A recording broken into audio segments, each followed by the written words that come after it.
using it, so I hit it. First characters, which was a transformation, market cap, which was a transformation, and then I have market cap 0. Summer market cap 0.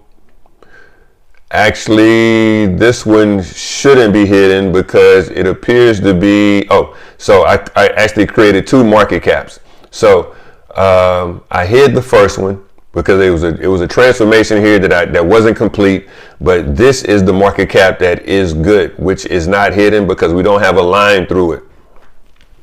Then we have market cap unit. So all of these guys that don't have lines through them, they're not going to be hidden in the report, and we can use them. PE ratio, price. Remember, I did a transformation for price. Here's my transformation. This is the original price. And now I got, this is hidden. And then all the steps, which is text before delimiter, text before delimiter, text before delimiter, all of my steps that I extracted out data, those are hidden. If they were not hit, they weren't hidden, they would be in my, I would be able to see them in my report, and actually it'll just be too much information that I would be looking at. So that's not what I wanted to see. So now I'm going to come over, as I just did, I came over to my report view. And what I did was I created a table, and basically I've got my data here, and now you can see it's pretty clean. I don't have all the things that I don't have a majority of the things that I don't need to use. Some of these pieces of data I didn't use, and that's actually the crypto side.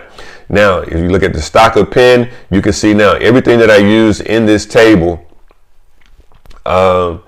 is checked off in green, and you can see where I was listed here in the columns, and the things that I didn't use were 15-week range and average volume. 15-week range and average volume. Those guys are not here on this table, but the rest of these guys are on the table. The symbol, the name, the price, and you see price 0 because that's the price that I created. Change percentage, 52-week change percentage, PE ratio, volume, market cap, and the market cap unit, which is in trillions, millions, or billions.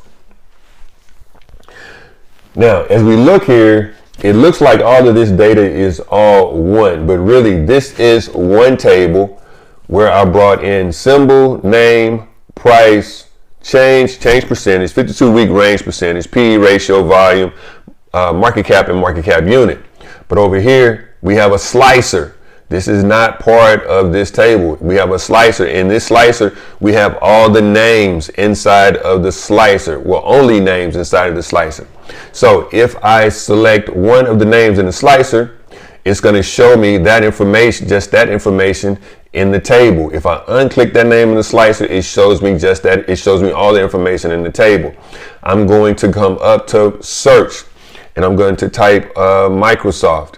I type Microsoft, I click check mark, and now the Microsoft information comes up. Now, one thing that I did not say in the beginning, I do not work for Microsoft. I have been, let me back up. I do not work for Microsoft. I have been a contractor on projects, on Microsoft projects.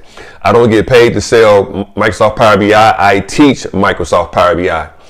The name of my class is Power of the BI. It is not associated with Microsoft. I teach a class. My course name is Power of the BI, which is Power of the Business Intelligence, and Microsoft product is Power BI.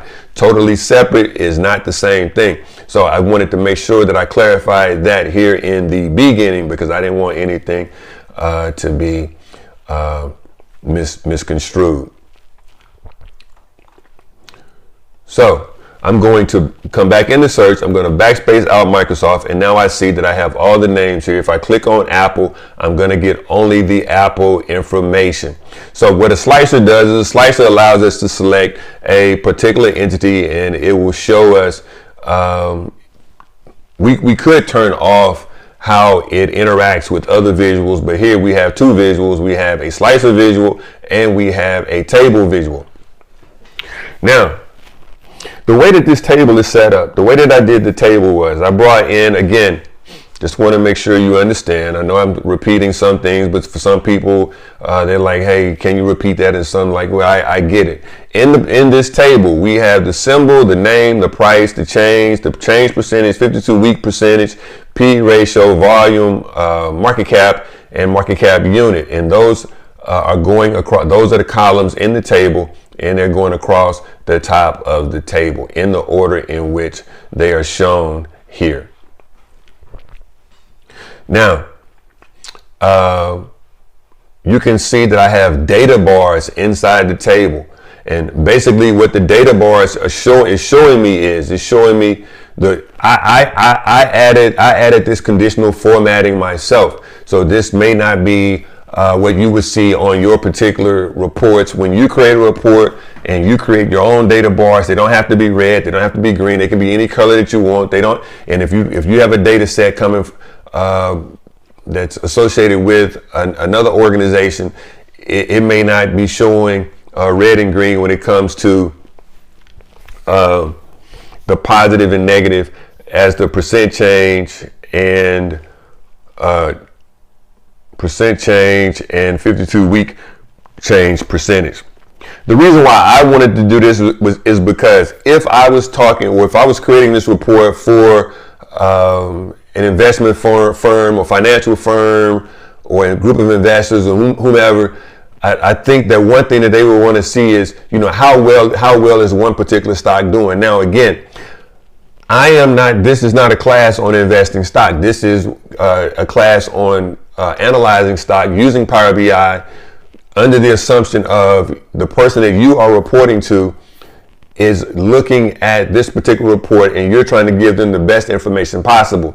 You can give them information and they can say, hey, can it do this too? Can I see this? Can I see this in positive or negative? And the answer to that could be yes, or the answer to that could be no.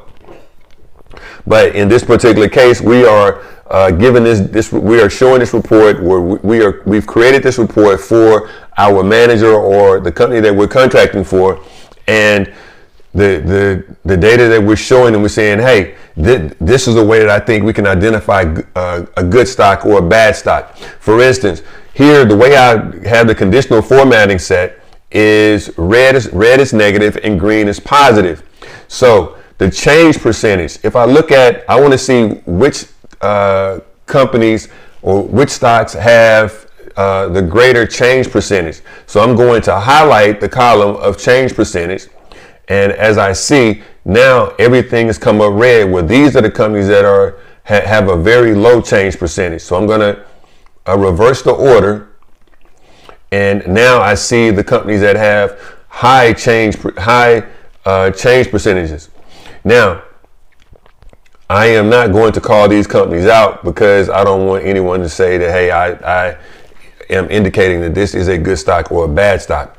Now, then you may say, well, has this stock grown over the last 52 weeks? It's grown over the last day, but has it grown over the last 52 weeks? So I'm going to go to the 52-week change percentage, and I'm going to go to the column for 52-week change percentage.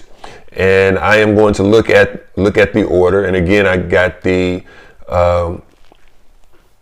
red column, the red bars first. Now I've got green bars.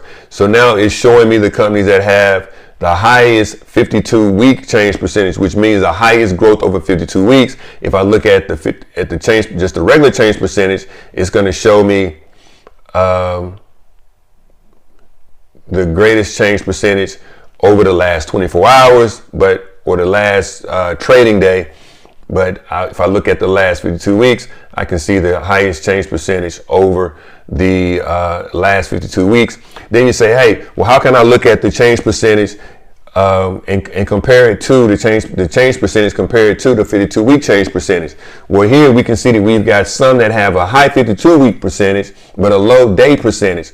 But as we go down, we're going to start seeing that there are going to be some that are green on the day change percentage, and there are going to be some that are going to be green on the green on the 52-week change percentage. Similar to it may be some that are red, and as we see, there are some that are going to be negative on both 52-week and on the day change percentage. I'm not going to spend a whole lot of time there because, again, I don't want you guys to think, well, I don't want you to think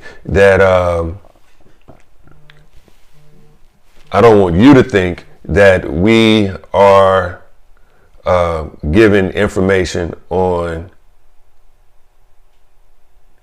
on which stocks to pick.